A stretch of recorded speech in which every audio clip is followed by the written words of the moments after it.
Good morning, good afternoon, and good evening to you and yours, wherever you are in the world. Today is your boy, Mr. HD, back with another video, and this is my predictions for Elimination Chamber Perth that's going down this weekend. I'm on the East Coast, so it's going to be around 5 a.m., and hopefully YouTube allows me to stream again at that hour. I'm not sure if my community strike will be done.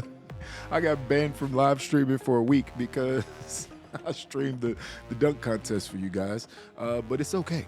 It's okay. I'll just record the videos and upload them. So these are my predictions. There's only 4 matches, so I guess I'll throw in a couple surprises and who's going to eliminate who and what order. We'll mess around with the chamber matches in a minute.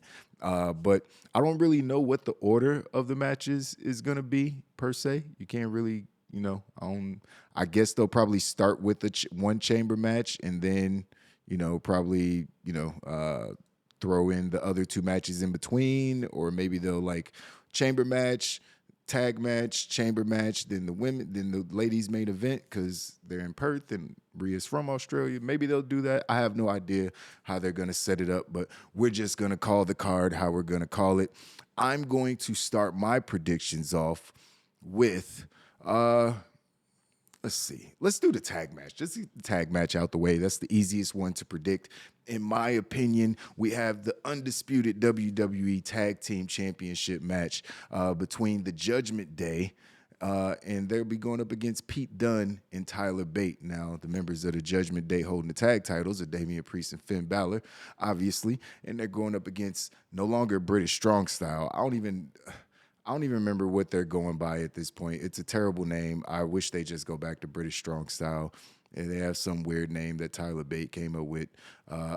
Pete Dunne didn't look like he was a fan of it at all, but that's neither here or there. I got the Judgment Day winning that match.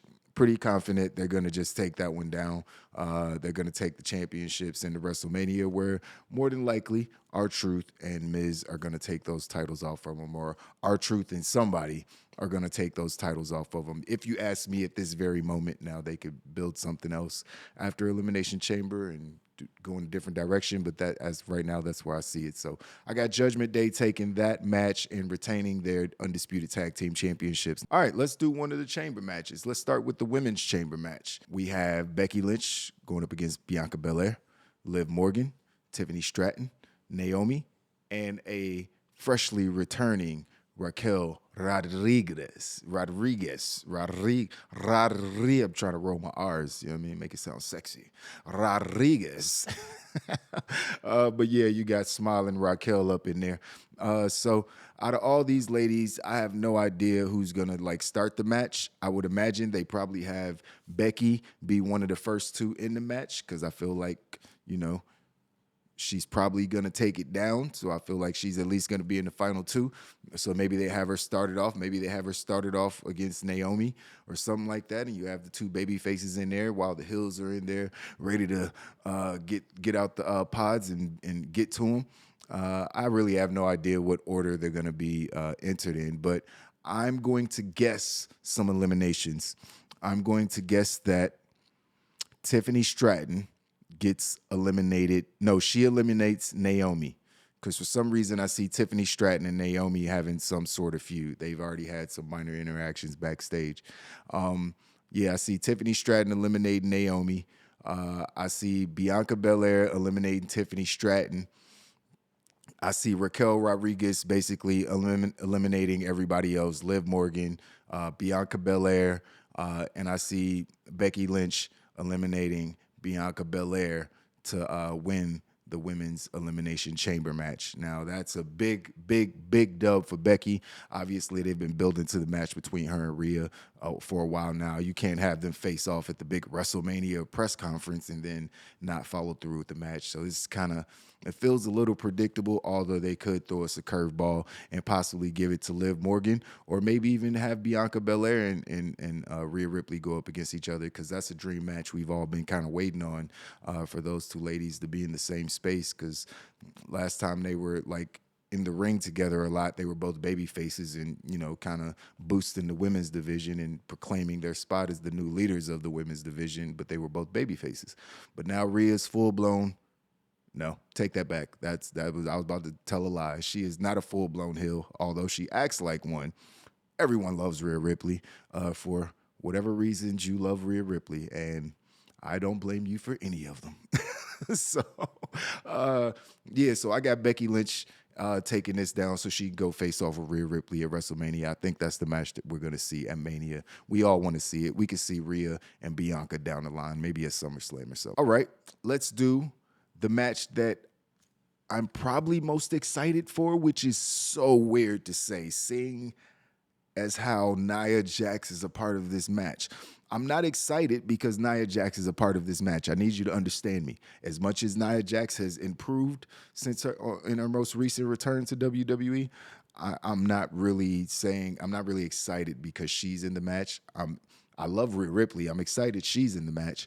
I just want to see this crowd reaction. I know this crowd is going to be insane for Rhea Ripley. Like, they don't get shows like this. It's going to be 40, 50,000 people in that stadium. It's a brand new, beautiful stadium. They already got the stage and stuff set up in the ring. I see it. It looks beautiful.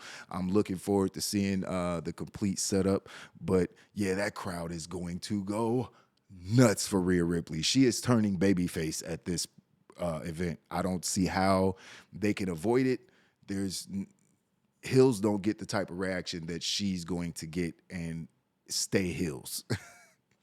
I'm not saying it never happens. Like, Hills do get that type of reaction, but they don't stay Hills. She is on her way to being one of the biggest baby faces in professional wrestling, if she's not already, depending on how you look at it. So I got Rhea Ripley beating Nia Jax and retaining her women's world championship. There is I don't want to say no way, because Nia's basically dominated all the women, including Rhea, for the last month or so. So I can't really say that there's no way.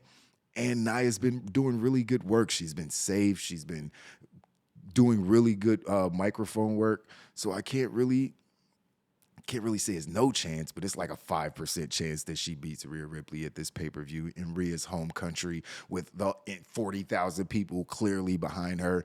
And Rhea Ripley, who's a heel, is facing off against an even bigger heel, literally a bigger heel, in Nia Jax. They wouldn't put her up against a heel if she was going to lose the match. She's clearly the babyface and going to be a conquering hero in Perth, Australia. I'm looking forward to that moment. I think it's going to be the biggest pop of the night when her music hits. I don't know if it's going to be when she wins or when her music hits. I think when her music hits is going to be the bigger pop. We should bet on that to see which is the bigger pop, when her music hits for her to come to the ring, or when she picks up the win and the bell rings and she holds up her title. I think that her entrance is going to get the bigger pop because they're going to be so excited to see her. They're going to lose their fucking minds. And the energy is going to come through the TV. And it's going to be like, at that point, I'm assuming probably like 6 in the morning, right over here on the East, 6, 7 a.m. And I'm going to be tired as hell. And I'm going to need that shot of adrenaline. So I'm looking forward to that crowd reaction, seeing it live. Hopefully I have the ability to live stream and we can watch it together. So I got Rhea Ripley taking that one down. I'm trying to stretch it out. It's only 4 minutes, guys. I know I'm doing monologues right now about each match, but it's only 4 matches. What you want me to do? I don't want a 3-minute video. Gotta stretch this out a little bit.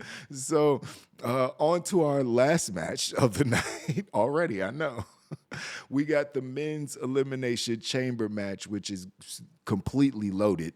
The women's match is loaded. Obviously, you got all the women's top stars in there that aren't champions, basically, in the match. And it's pretty much the same with the men. You got Drew McIntyre. You got Randy Orton, Bobby Lashley, L.A. Knight, and Kevin Owens, and Logan Impulsive. So Logan Paul is up out of there first. I don't see him. Let me think about that. Actually, I take that back. I think Bobby Lashley is going to go out first. It sucks, I know, but I think Bobby Lashley is going to go out first.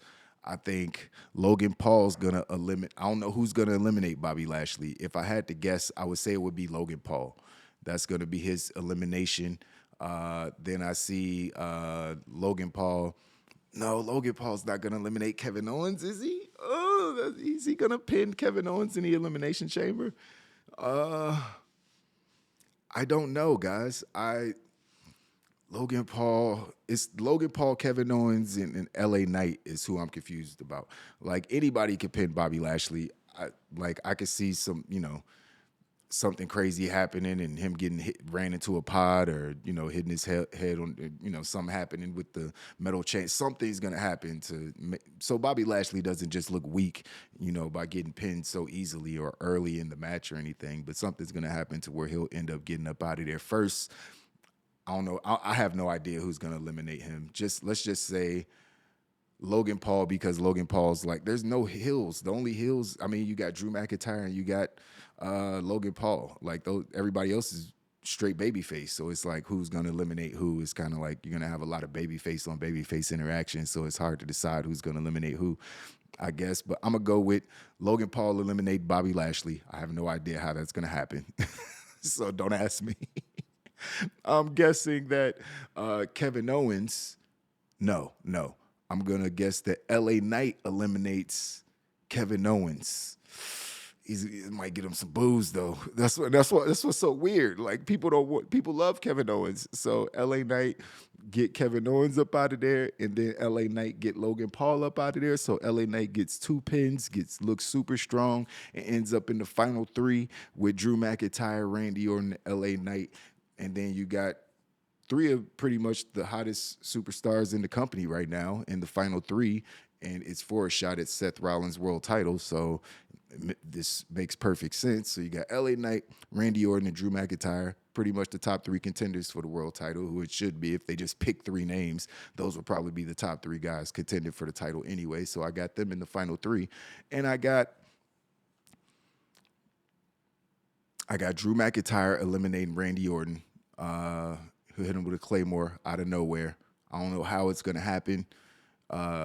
They both got out of nowhere moves, the RKO and the Claymore. So I think, they can't go for both moves at the same time. I don't know how it's going to work. Somebody's going to catch the other with their move, but I got Drew McIntyre eliminating Randy Orton, and then you got Drew McIntyre and LA Knight in the final 2.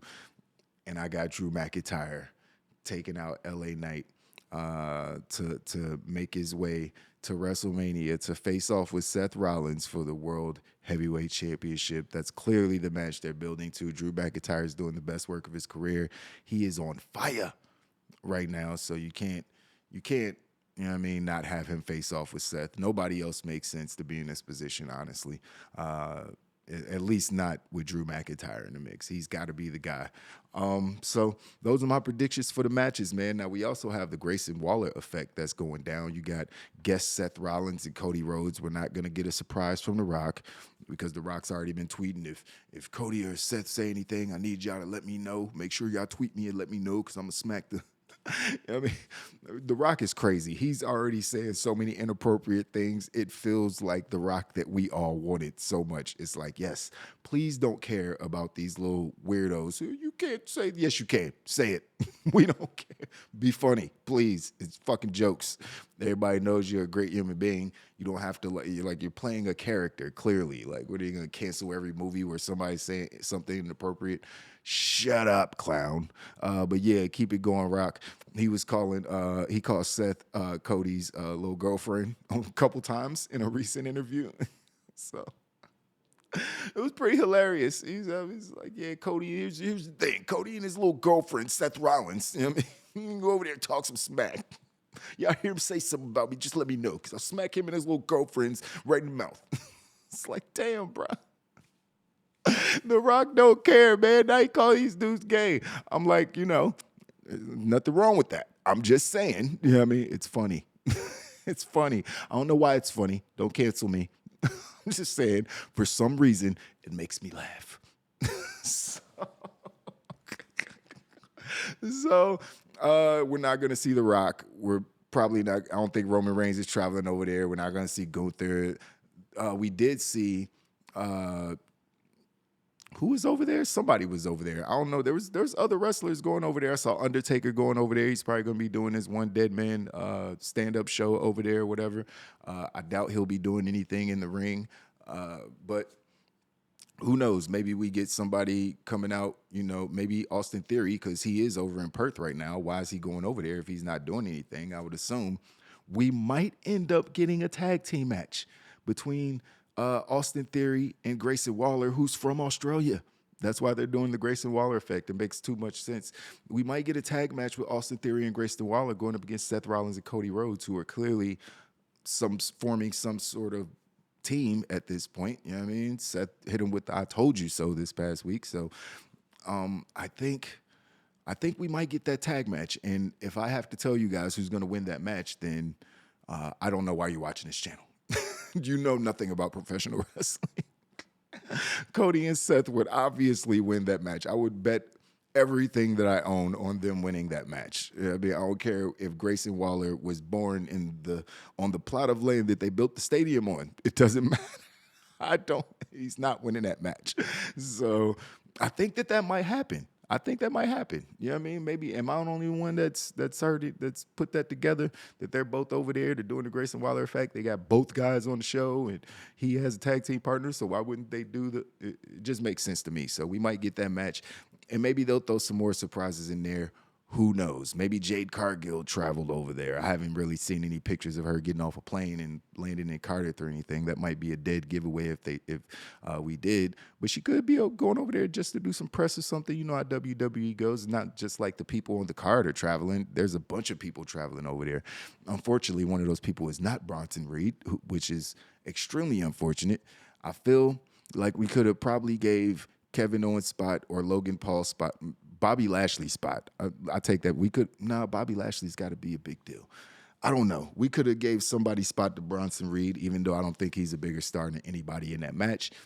Let's get it. How many times y'all gonna be in Australia? Get that man. You giving it to Grayson and you giving it to Rhea. Why don't Bronson get it? He been working hard, man. I like Big Bronson Reed, man. I think he's got a lot to offer. You know what I mean? I think he could play a bunch of different type of characters. They just want to have him be the big guy. Like there isn't a bunch of big guys. He's basically the Australian version of Otis. so it's like I don't know, man. They could probably do more with him. I don't think him not being a top guy is completely his fault.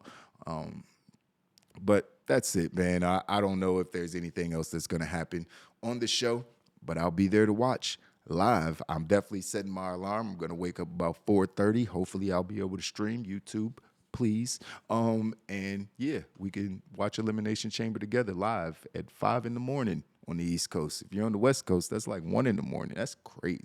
Well, I feel like staying up late is better because if I'm already up, I get a full night's rest and I stay up late. You know what I mean? Then I can stay up to 1. I stayed up to like 3 in the morning last night. That'd be easy. So you're in the West Coast, it feels like it might be a little easier. I'm gonna have to go to sleep and wake up at like 4:30 in the morning, which is like, that's tough. You know what I mean? So I'm gonna set multiple alarms. My whole house Alexa's just gonna blow up all over the house. And then I'll make sure I wake up so I can watch it live. And we'll either be live streaming or live tweeting or both. So, until then, man, I'll see you guys in the next one.